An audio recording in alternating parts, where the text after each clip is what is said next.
I remember when I first encountered these things.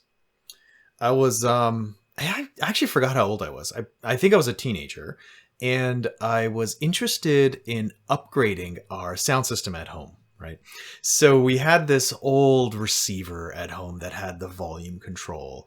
And you know, like I liked listening to music loud. And so when we went to upgrade, of course, I wanted to get the biggest and fanciest amplifier. But my dad's like, "Are you kidding me? We're not spending that kind of money here. You're gonna break the house with the kind of volume you're gonna be pushing through this." Anyways, we managed to settle on this amplifier or this receiver, which I actually still have, and it still works. I mean, this thing is ancient, but it still works great. But the thing I remember about this, which was different from the previous receiver, was the volume control would just keep spinning. See, the old receiver I had, when the volume was at minimum, the big knob kind of didn't go anymore. And then when I went to the maximum, the big knob also didn't go anymore, right? So it had a range. The volume control had a range. The new receiver just kept spinning, and there was a display on the receiver that actually had the display of the volume. And once it reached maximum, the volume wouldn't go up anymore, but the actual knob kept on spinning. And same on the downstroke, right? As I brought the volume down, it eventually went down to minimum and you couldn't hear it anymore, but the actual knob kept spinning. Well, that was the first time I ever encountered one of these. This is a rotary encoder. And it's not a standard volume control knob that you find on the old amplifiers. Those things are actually a resistive element. As you decrease the resistance, there's a limit to how much you can decrease it or increasing it. And it has a range. This thing can just keep on spinning. And it's not designed to be a resistive element. In fact, it's designed to be a digital device, and it communicates with whatever host this thing is connected to using digital signals. And it was pretty cool. I mean, it took a long time for me to figure out what the heck was going on with that amplifier or that receiver. But this was the magic thing behind it. This is the device here, and you can see on the back of it, you may be able to see this. It's got 5 pins. So there's 3 on this side and 2 on this side. Now this particular rotary encoder actually has a button, so I can push the actual knob, and you can hear a definite click as I push it. So there's another action there in addition to the twirling. So these 2 pins, you can't see that, right? These 2 pins on this side, these 2 pins are the switch. So, and the 3 over here are the actual rotary control mechanism. So the way these things work is one of those pins is a common, and the other 2 are, let's just call them AB, outputs. And the way it works is, as you turn it, so let's say you turn the thing clockwise. When you turn it clockwise 1 notch, what happens is the A output is momentarily connected to the common, and then the B output is also momentarily connected to the common, and then the A output is disconnected and the B output is disconnected. In that order. So it goes, like, it's kind of like flump, flump, flump, flump. That's how it works. Flump, flump, flump, flump. And then if you turn the other way, the pattern is the same, but it's reversed. So instead of going flump, flump, flump, flump, it goes flump, flump, flump, flump, right? So it's the B output that's connected first and released first. When you go clockwise, it's the A output that's connected first and released first.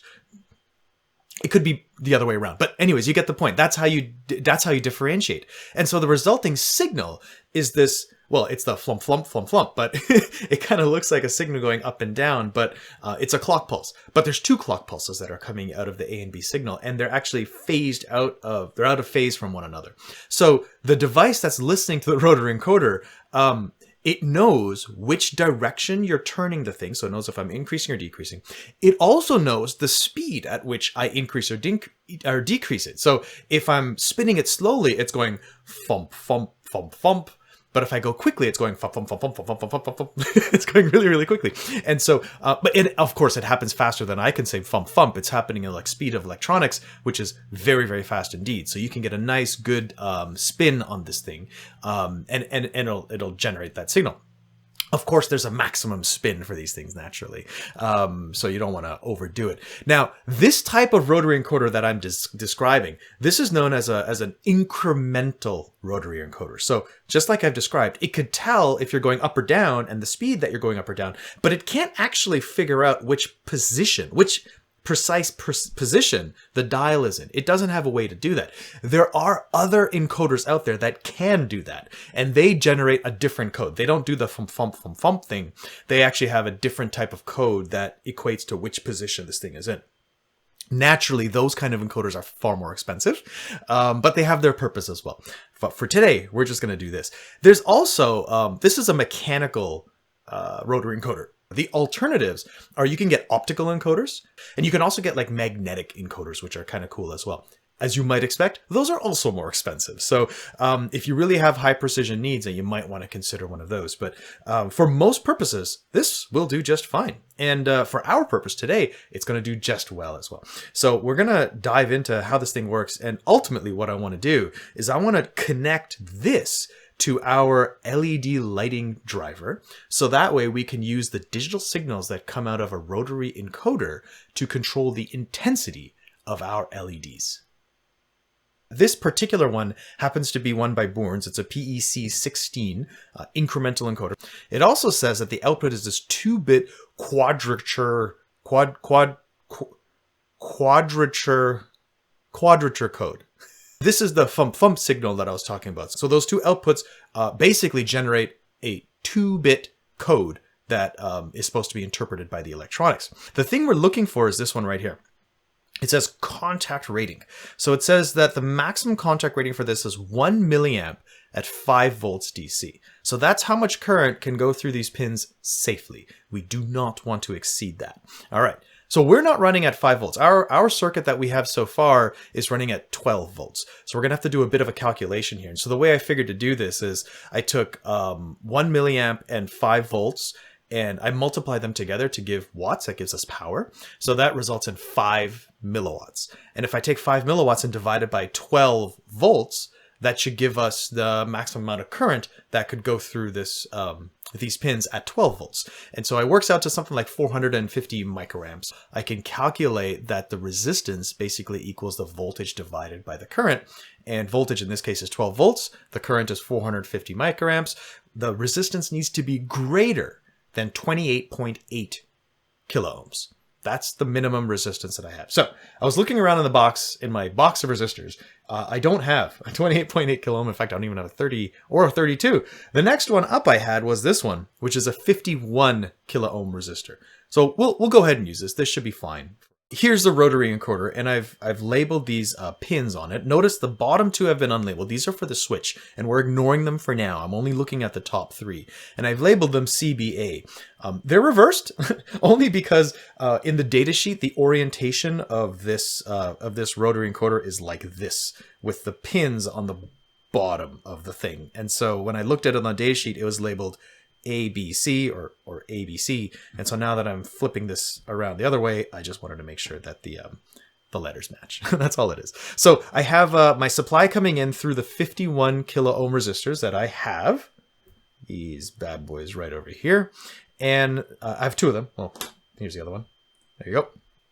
And they're going into both of these outputs, and the C common is connected to the ground. And so what I can do is I could actually... So if I listen to these 2 outputs, what I should see is I should see that thump, thump, thump, thump. Let's build it, see what happens.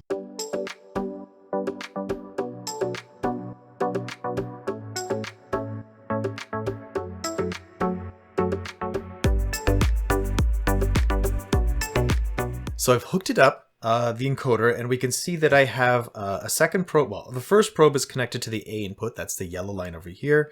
And the B probe is connected, well, the other probe is connected to the B input. I'm holding it manually because I don't have one of these fancy clips on this probe. So I'm just going to have to hold it here and hope this works as I expected. And let's take a look at the screen and our probe. And so if I turn it, oh, look at that. I just made 1 notch, and you can see how the A signal, the yellow one, went down first. And then the B signal followed, it went down.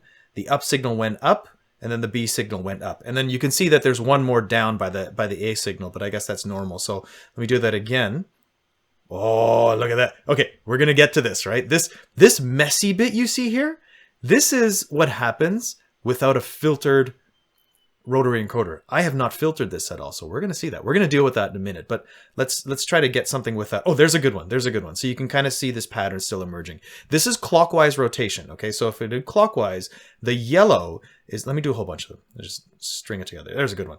The yellow will always lead the green in this case. So A is leading B. Now I'm going to do counterclockwise. So spin it the other way. There we go. So now we can see that the green goes down first. Green, which is the B input, leads A. This one's messy as well. You see those little messy parts over there. So this is the thing that we're going to clean up here. But you notice it's always green leading yellow if I do counterclockwise, and clockwise is the other way around. So it's yellow leading green. You can see most of the time it's all right, but every now and then you get one. Oh, wow, that was a good one. Did you see that? That was terrible. Anyways, we need to clean those up. And so one of the ways that we can clean them up is we can use a filter, an RC filter. If I expand our schematic to include a filter, it could look like this. This is one way to put a filter onto a rotary encoder device. And I've just put these two capacitors in, one on each input. And the way this works is really simple. So you think about when the A signal is connected to common. When the A signal is connected to common, that means this point right here is going to be grounded. That's a 0. So the current will be flowing from the positive through that resistor and down into ground. This will be 0.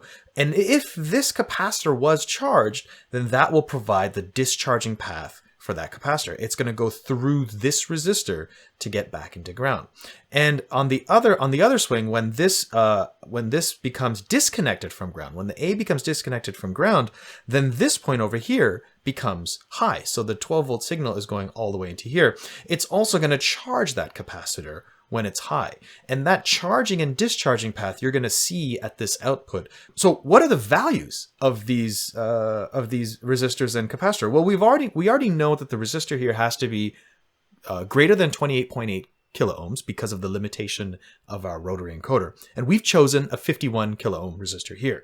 And so I have to choose the same one over here because when this capacitor is discharging, all that current is flowing through this rotary encoder. So I want to make sure that this limits that current as well. So these two can be 51 kilo ohm. In fact, all 4 of them can be 51 kilo ohm. But what about this capacitor? What value does this capacitor need to be? So far, we've been using 0.1 microfarad capacitors. We've been using these things in the rest of our circuit.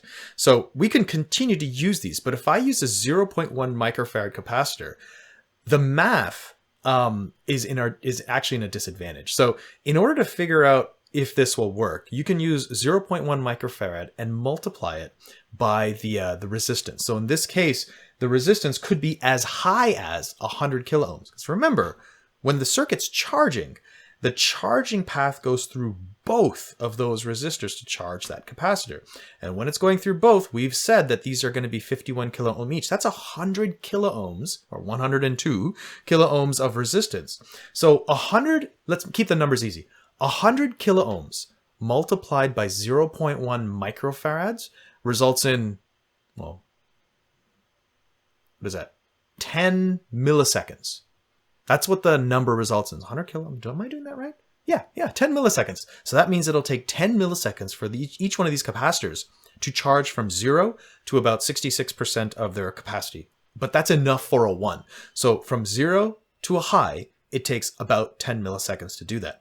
That's too long because if you remember these rotary encoders, they go thump, thump, thump, thump, thump, thump, thump, thump. And even if I do the slowest movement, so just one notch, that thump, thump, thump, thump happens awfully quickly. If you remember the scope we were looking at the scope earlier at 100 milliseconds per division. And sometimes, not all the time, but sometimes those pulses were actually very close together. And quite frankly, that's very common. If you spin this thing fast enough, you will get those pulses to occur within milliseconds of each other. For this particular, and it varies depending on the type of encoder that you use. For this one, the data sheet suggests that it should be a maximum of 5 milliseconds. If the difference between those thumps is 5 milliseconds, but it takes this thing 10 milliseconds to charge, it's going to miss it. it's going to miss all of the thumping. And you're not going to get any signal coming out the other end. It doesn't have enough time for this thing to, or the time it takes to charge is too much, and the rotary encoder is just going to be working too fast. So you won't be able to see anything, which means we have to lower this capacitor. So if I go one order of magnitude lower, let's say we go to 0.01 microfarad capacitor, I should be able to be better, because a 0.01 microfarad capacitor, which means that it would bring that time constant down to 1 millisecond. 1 millisecond should be enough, because it's under the 5 milliseconds that this particular rotary encoder's datasheet says is going to be the limit. So we should be good with that. Problem is, I don't have a 0.1 microfarad capacitor. I do, however, have a 0.22 microfarad capacitor. So this is roughly 22 nanofarads. And this capacitor should give us a time constant of about 2 milliseconds, or 2.2 milliseconds for each charge cycle. The discharge cycle will be less because it only has to go through one resistor. So when you think about it, when you're discharging this capacitor, it doesn't go through this one. It only goes through this one and out to ground. So the discharge should take about 1 millisecond, but the charge should take about 2 milliseconds using these capacitors. So let's use this. I'm going to put these 22 nanofarad capacitors into the circuit, and let's see what we get.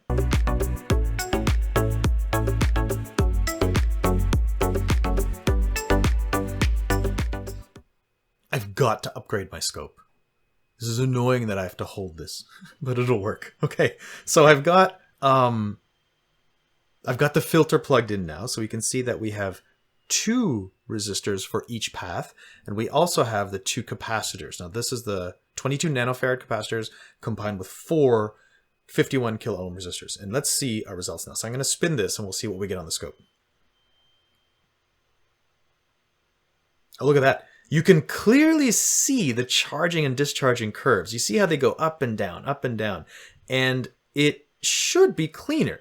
This will filter out a lot of those high frequency fluctuations. Oh, I still saw one. We're still going to see, there it is. Oh, that's a good one. So we're still going to see some lower frequency fluctuations. And this is a great example. We're able to filter out a lot of the high frequency ones, but we still see some lower frequency fluctuations like this one. And we have to do something else to get rid of these lower frequencies. So this is definitely cleaner than a raw rotary encoder, but we still have some glitches that we need to filter out. And a really neat thing that we can use to filter those glitches out is something a bit different. So how can we deal with these small blips that we're getting? I can't increase the filter anymore because, frankly, I think we're at our limit with the filter. If I go any more on this filter, increase the size of those resistors or beef up the size of that capacitor, we're going to start bleeding and we're going to start hitting up against the limit of this rotary encoder. And if I go too big, then I'm just going to miss all of the variations in the encoder. So I can't filter out that high. There is another solution though.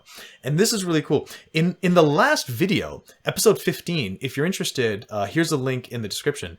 Episode 15, we talked about how in digital signals, the world of ones and zeros, it's still very much analog, right? And we can see that clearly on the scope today. As a signal goes from 0 to 1, there's a transition. And we've used a filter or a capacitor to slow that transition down. So it takes time to go from 0 to 1. Here's a really basic diagram. This is our voltage supply range. So we go from 0 all the way to 12. Remember, we're using CMOS technology. And CMOS technology says that at this point, which is 3.6 volts, which is actually 30% of our supply in terms of 12, anything below here is considered a low. And over here, this value is 8.4 volts, which is 70%, is considered a high. And this area is the danger zone.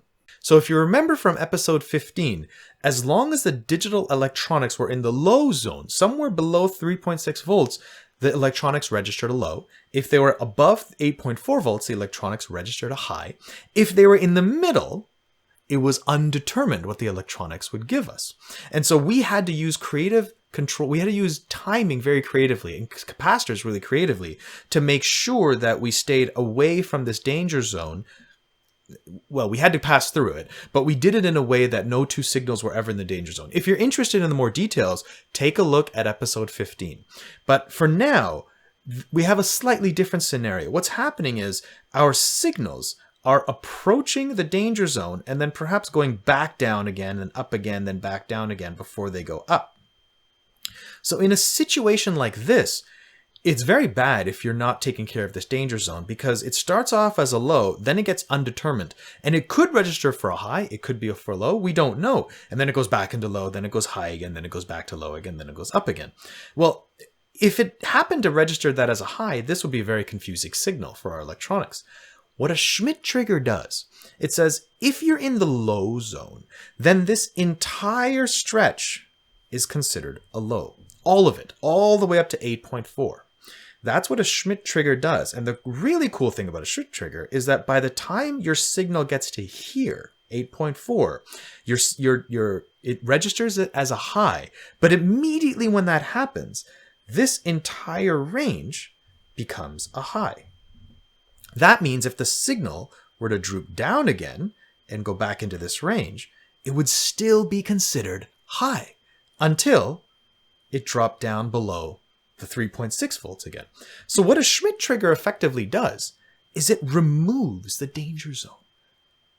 They are amazing. And Schmitt triggers are in a lot of different places. One of the things that I really didn't talk about at the beginning of this episode is that these rotary encoders, they're most oftenly employed using microcontrollers. Those are often the thing that you plug them into, and you can program it with code to interpret it, okay? But most microcontrollers, and in fact a lot of circuits, have Schmitt trigger inputs. And what that means is the inputs to those devices will prevent anything from existing in the danger zone. So it'll always register a 1 or a 0. We don't have the luxury of Schmitt trigger inputs on any of the devices we're using, but you can actually buy Schmitt triggers on their own. And so we have.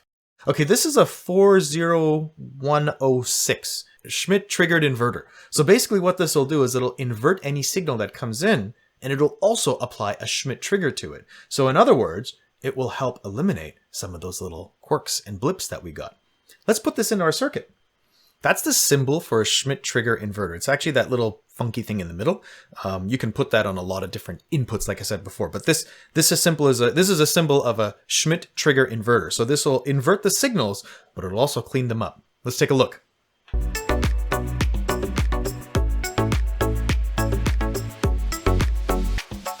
Okay, I've connected this, and I'm using 2 of the 6 inverters on this chip, and I've wired it up so that we're looking at the output. So the yellow line is still the A signal, the B line is, or the green line is the B signal. Right away I can see that they're actually low. Remember, before they were idling high and they were dropping low with every thump thump I did of the rotary encoder.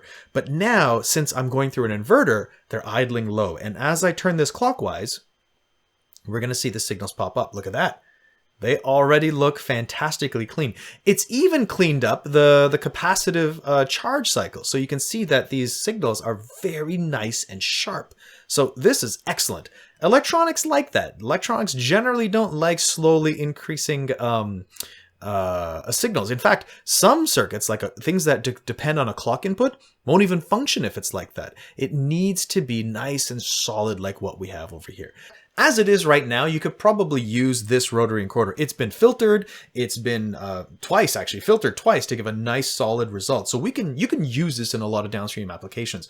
But right now, what we want to do is we want to plug this in to our LED driver. And if you're interested to see how we've built our LED driver, make sure you look at the entire journey so far. We're on episode 16 right now. So we've done 15 other episodes of building our electronics to get to the point to where we're actually, we actually have a very good LED driving circuit. Now, the LED driver circuit that we have right now, it's controlled by buttons, right? Up button, down button. You hold the up button and the intensity of the LEDs goes up. You hold the down button, the intensity of the LEDs goes down. If you're interested, take a look at episodes 15 and I think 14 as well.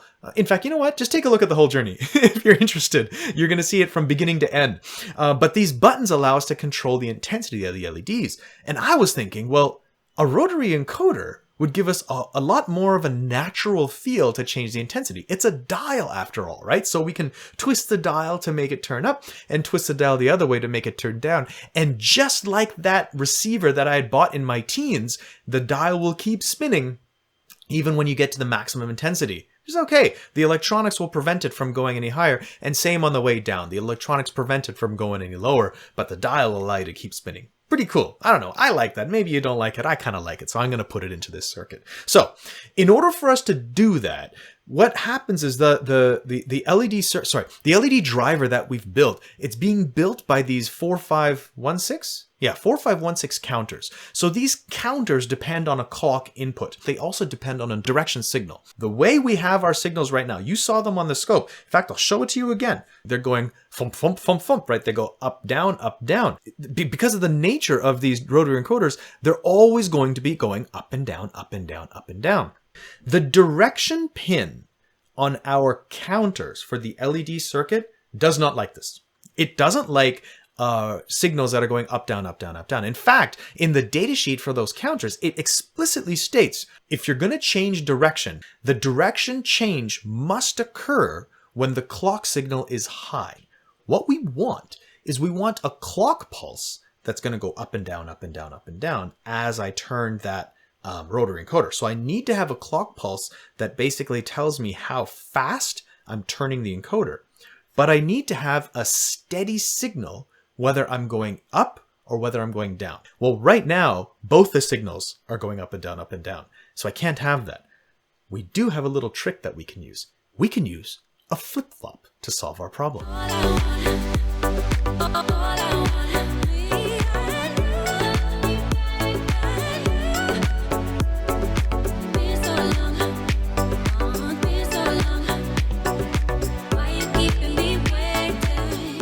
So if I pop a flip-flop into this circuit, look what's happening here. My A signal is being filtered, then inverted, and then it's being fed into the clock. And because we filtered it so that we get those nice sharp edges, this will work really well for that clock. And the B signal is being fed into the D flip-flop. It's being fed into the data. Now, every single time the clock pulse goes up, these are triggered on the up pulse. Whatever's in the data will get pushed out to the Q output. So in essence, even though the direction or the D signal, in other words, the B signal is going to keep going up and down, up and down, up and down, it's only going to be pushed out to Q when the clock goes up. This will allow that Q output to remain constant while the clock signal or the A signal can serve as not only the clock for this flip-flop, but also the clock for our downstream counters. So this ends up becoming our direction output, and this ends up becoming our clock. So the flip-flop that we're going to be using is the same flip-flops that we used in previous episodes. This is a 4013 flip-flop. It's actually got two of them in there, so two D flip-flops, one on each side. And just like before, I'm going to make sure that the unused flip-flop is grounded and put out of the way.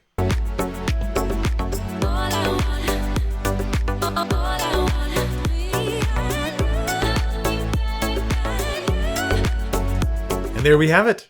Our flip-flop is plugged in, wired up so that the A signal, the yellow line, is feeding the clock. And also, well, you're going to see the output here that's going to eventually become the clock for the counters downstream. The B signal has been fed into the data line of the flip-flop, and the output of the flip-flop is the green line that we see on the scope here. So this is the result of a filtered, twice, filtered Schmitt-triggered flip-flop rotary encoder. And if I spin this clockwise, look what happens. So I'm going to keep spinning it. And we're spinning clockwise, and we can see the yellow clock pulses going as I spin this. Even if I spin it really fast, you'll see the clock pulses shrink down. And it's going to help the counters understand that I'm spinning this fast. If I spin it slowly, you'll see how the clock pulses are much farther spaced out. Now I'm going to change direction and spin the other way. As soon as I go counterclockwise, you see what happened there? It switched down, and my clock pulses are still going, but the direction signal does not change. This is fantastic. It works exactly the way we expect it to work. As the final test, let's plug this in to the LED driver circuit and see how this works. Okay, there's the monstrosity that is the LED driver circuit. If you're interested, maybe perhaps you are, in learning how we built this complete bowl of spaghetti, make sure you watch the rest of the journey. So like I said, we're on episode 16 of this and it took us a while to get here. So I certainly won't be explaining the whole thing on this video, but there is, if you're interested, we can walk through the entirety of how this was built. But what I've done here is I've wired these together very simply. I've made sure to connect the power and ground. So these are the connections over here, just connected to that breadboard. This lead that's kind of hanging out over here, you can see I'm just holding with my finger here. It's not connected to anything because what this is this is the lead that's coming from the clock generator chip, which is there. And you can see the green LED blinking. That green LED is generating a clock that we used to use in order to make the LEDs go up and down. That clock we don't need anymore because we're using a rotary encoder, which will generate its own clock as we turn it. So I've disconnected it, and that's why this lead is just hanging out here, not connected to anything. Okay. The other thing that we've done is at the top here, you can only see partially. These are the actual high-powered LEDs. I think you should be able to see about one or two of these LEDs on camera. There are actually 3 of them.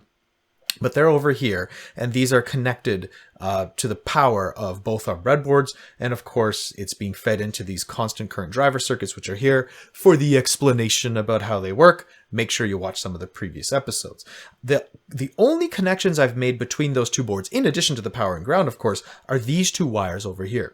So I've taken the A signal, the clock signal, and fed that into wherever this white lead was going. So this white lead, which was coming from the clock generator, I've pulled it out and replaced it with our new clock, filtered clock that's coming in from the rotary encoder.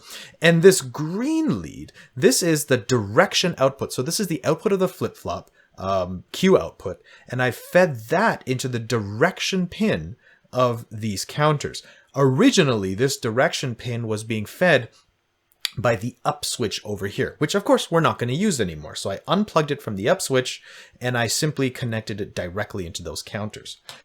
It's all plugged in. Let's see what happens. Wow. Perfect.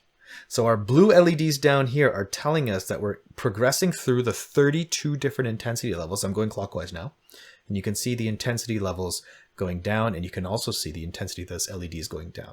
And it hit 0, so the LEDs are off, all the LEDs are off, and I keep spinning this counterclockwise, and it doesn't go any further. If I spin the other way and increase the intensity to its maximum, see our 5 LEDs are on now, the LEDs are at its bright intensity, I keep spinning and nothing happens. Now, if you're interested into how that works, there is logic built into this chip right here that prevents these counters from counting beyond 32 and also less than 0. So it won't, the range is capped at 32 and 0. And so there's some logic in there. Again, if you're interested to see how we did that logic, make sure you watch some of the older videos, particularly episode 15, to figure that one out, or even episode 14 actually. But that was pretty cool. So I hope you enjoyed today's video on figuring out how to use a rotary encoder. It took me a long time to actually understand how the filtering worked and the mechanisms work, but once you get the hang of it, it's actually pretty straightforward. But yeah, they're extremely useful, so I'm hoping you enjoyed today's video on that. See you next time.